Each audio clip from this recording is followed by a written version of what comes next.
kwa Bwana, moyo wangu tulia, tulia kwa Bwana, maana ndipo msaada upo,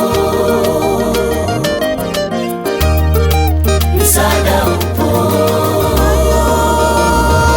Hayo ni mapito, usilie, usilie moyo usilie, yuko pamoja nawe,